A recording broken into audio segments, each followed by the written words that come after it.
Good morning. Last class में हमने electrophilic substitution reaction mechanism को स्टडी किया था। आज हम इलेक्ट्रोफिलिक सब्स्टिट्यूशन रिएक्शन पे मोनो सब्स्टिट्यूटेड बेंजीन रिंग पर रिएक्टिविटी एंड ओरिएंटेशन इफेक्ट को स्टडी करेंगे।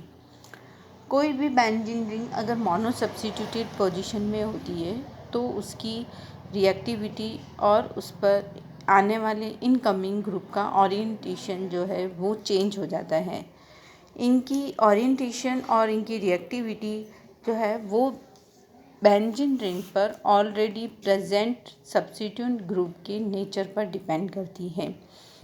मोनो सब्स्टिट्यूटेड बेंजीन रिंग जो होते हैं वो अगर हम उस पर इलेक्ट्रोफिलिक सब्स्टिट्यूशन रिएक्शन करवाते हैं तो वो दो तरह के di substituted 3 possible di substituted products वो इसमें बना सकते हैं, ऑर्थो, मेटा और पैरा आइसोमर्स।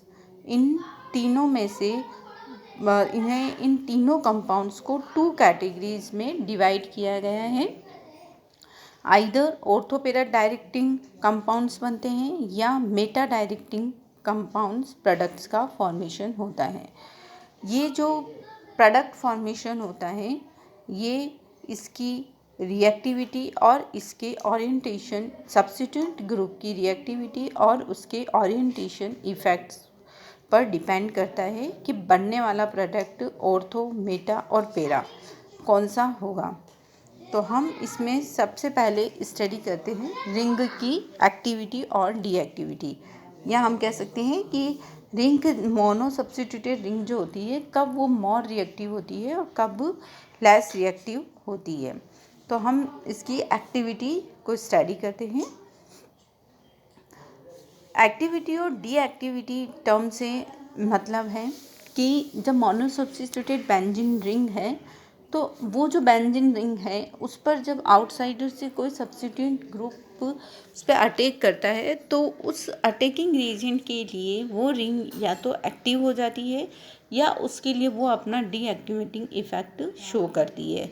तो उसे हम उसकी अगर वो एक्टिव होती है तो उससे उसकी रिएक्टिविटी बढ़ जाती है।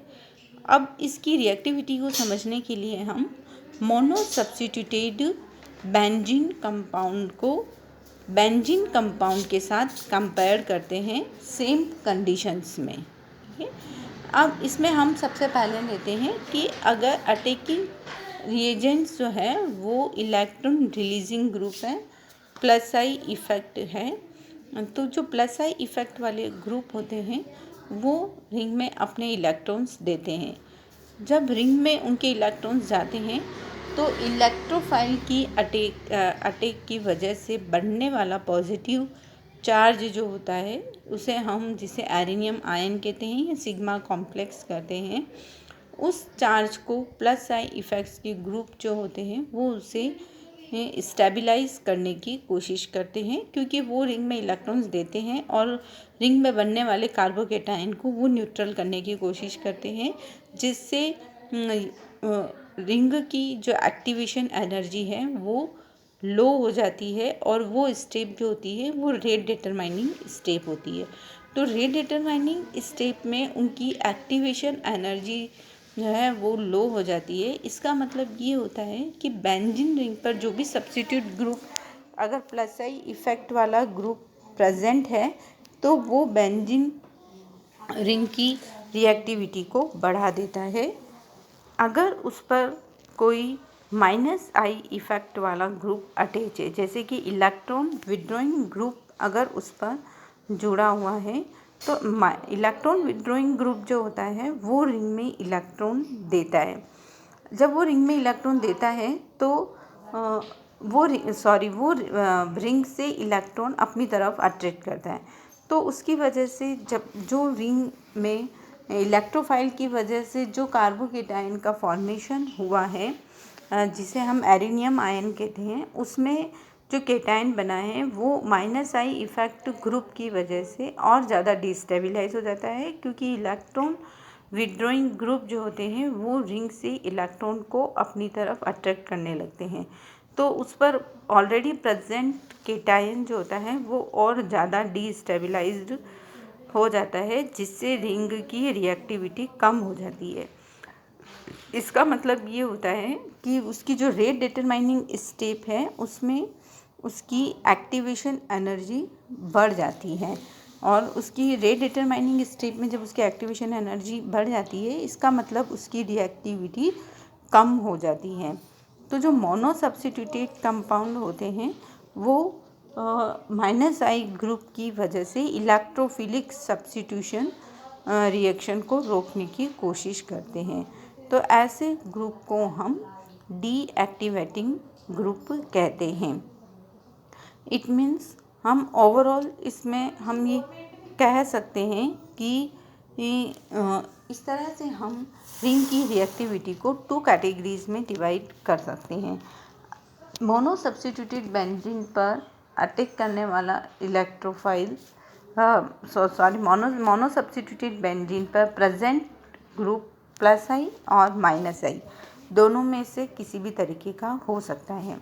अगर +I ग्रुप उस रिंग पर प्रेजेंट है तो वो रिंग को एक्टिव कर देंगे, वो रिंग को एक्टिव करके उसकी ऑर्थो-पैरा डायरेक्टिंग इफ़ेक्ट को ऑर्थो-पैरा पोजीशंस को एक्टिव कर देंगे, और उसकी मेटा पोजीशन जो है वो स्लाइटली इनके कंपैरेटिव डीएक्टिवेट हो जाएगी।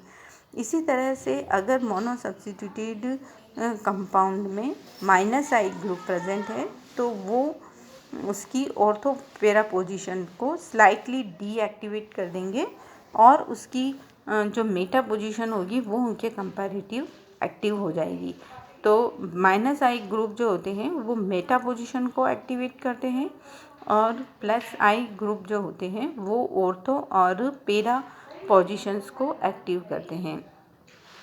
जनरली हम ऑर्थो-पैरा डायरेक्टिंग ग्रुप वाले जो कि रिंग से डायरेक्ट अटैच होते हैं उनमें एटलीस्ट 1 लॉन पेयर उसमें प्रेजेंट होता है।